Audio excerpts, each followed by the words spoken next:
கேரளாவுக்கு போற எல்லா கன்னிசாமிகளுமே முதல்ல எருமேலிக்கு போயிட்டு வாங்கன்னு சொல்லுவாங்க. எருமேலி அப்படின்னா ஐயப்பன் மகிழ்ச்சியை வதம் பண்ணிட்டு வந்த இடம் தான் எருமேலின்னு சொல்லுவாங்க. அது மட்டும் இல்லாம அங்க போனீங்கன்னா என்ன நடக்கும்னா பேட்டை துள்ளல், அதாவது பேட்டானா வீதி, துள்ளல்னா நடனம். வீதியில நடனம் ஆடிக்கிட்டே வருவாங்க. அதுக்கப்புறம் என்ன நடக்கும்னா அவங்க முகமெல்லாம் வந்துட்டு சாயப்பொடிகள், கலர்பொடிகள் பூசிக்குவாங்க. அதுக்கு 2 வகையான காரணம் சொல்லுவாங்க. அதுல ஒரு காரணம் என்னன்னா மகிழ்ச்சியை வதம் பண்றதுக்காக புலி மேல போனதாகவும் அதனால புலி வேஷம் போட்டதாகவும் சொல்லுவாங்க. இன்னொரு காரணம்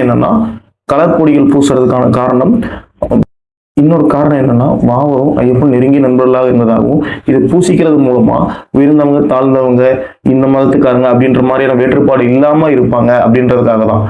இதுக்கு அடுத்தபடியா அவங்க நடனம் ஆடிக்கிட்டே போயிட்டு சின்ன சாஸ்தா கோயில், அதாவது சின்ன ஐயப்பன் கோயில், அதாவது அந்த காலத்துல கட்டின கோயில், இதுக்குள்ள போயிட்டு சாமி தரிசிச்சுட்டு அதுக்கப்புறம் அது பக்கமே இருக்கிற ஒரு தேங்காய் உடைக்கிற இருக்கும். தேங்காய் உடைச்சிட்டு அதுக்கப்புறம் இந்த பக்கம் வந்து பாத்தீங்கன்னா அந்த காலத்துல பயன்படுத்தப்பட்ட கத்திகள், ஆயுதங்கள்லாம் இருக்கும். அதை பார்த்துட்டு அப்படியே வெளியே வந்தீங்கன்னா நண்பர், அதாவது ஐயப்பன் அவர்களோட நண்பராகிய பாவருக்கான மசூதி எதிர்த்த மாதிரியே இருக்கும்.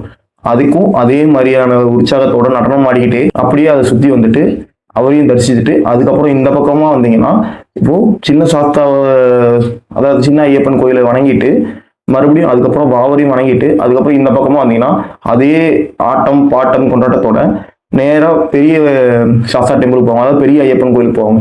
இங்கே வந்துட்டு தன்னோட உடம்புல இருக்க அந்த கலர் பொடிகள், அப்புறம் அந்த புலி வேஷங்கள், இது எல்லாத்தையும் வந்துட்டு அவங்க அங்க பெரிய சாஸ்தா டெம்பிள் கோயில்ல வந்துட்டு கும்பிட்டுட்டு அதுக்கப்புறம் அந்த பக்கமே நதி இருக்கும், அங்கேயே குளிச்சுட்டு அதுக்கப்புறம் தான் வந்துட்டு சபரிமலைக்கு போவாங்க.